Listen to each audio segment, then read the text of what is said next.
Referee যে সিদ্ধান্ত নিলে সেটা চূড়ান্ত সিদ্ধান্ত।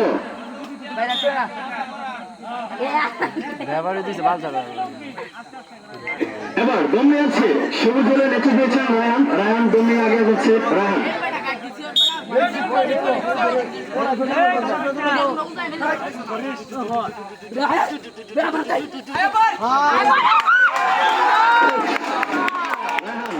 শরীরের শক্তিতে চলে গেছে, তাকে কন্ট্রোল রাখতে পারেনি। আমরা গত ম্যাচে বলেছি বাইরে থেকে যারা বলছেন এই খেলোয়াড় বাইর, এটা মাইন না, এটা হয়েছে ওইটা হয়েছে, এগুলো কিন্তু কাউন্টার ঠিক, এগুলোকে দয়া করে কেউ বলেন না। এখানে দুজন আমরা দক্ষতার সাথে দুজন রেফারি নিয়োজিত করেছি। আমাদের শাহিন তামিম দুজন আছে, তারা যে সিদ্ধান্ত দেবে খেলা, তারা আজকে রেফারি, আজকে বিচারক, তারাই সিদ্ধান্ত দেবে কোনটা আউট কোনটা ইন।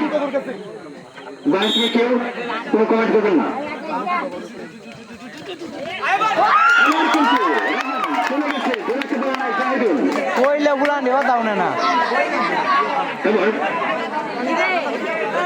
লাল দলের একাদশের ক্যাপ্টেন মেহেদী, দমে আছে ক্যাপ্টেন মেহেদী। আমরা দেখতে পাচ্ছি ক্যাপ্টেন মেহেদী, দমে আছেন ক্যাপ্টেন মেহেদী। এখন পর্যন্ত খেলার স্কোর 1-1। দ্বিতীয় ওভারে খেলা চলছে, দ্বিতীয় ওভারে খেলা চলছে। এখন পর্যন্ত খেলার ফলাফল 1-1।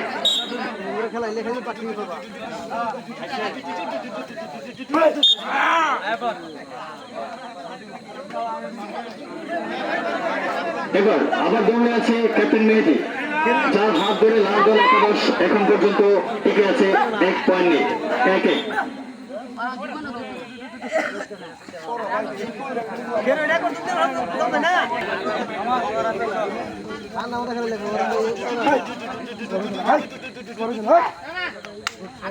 আমরা কিন্তু দর্শক চাই যে সত্যকে জাতাবো, হারবে খেলা গড়াগড়ি না হলে খেলা মজা লাগে।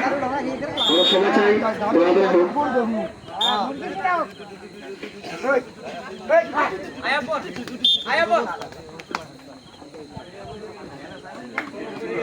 শুধু বলি আজকের খেলা আমাদের দুটি ট্রফি রয়েছে, বিজয় হয়েছে এবং যারা পরাজয় হচ্ছেন তাদের জন্য ট্রফি রয়েছে, এবং বিজয়ী দলের জন্য স্পেশাল হচ্ছে আমাদের অতিথির হাতে তাদেরকে মেডেল পরানো হবে, তাদের গলায় মেডেল পরাই দেবে।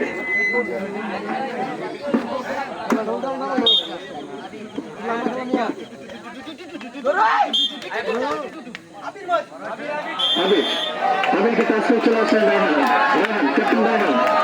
আবির আউট, দমে আছেন ক্যাপ্টেন মেহেদী।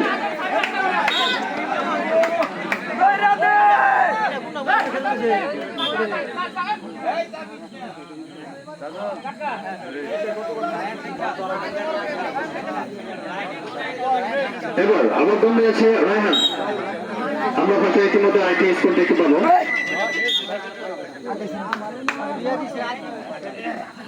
সবুজ দল একাদশের ক্যাপ্টেন রায়হান খুব সুন্দরভাবে খেলা নেতৃত্ব দিচ্ছে, খেলায় এখন পর্যন্ত এগিয়ে আছে।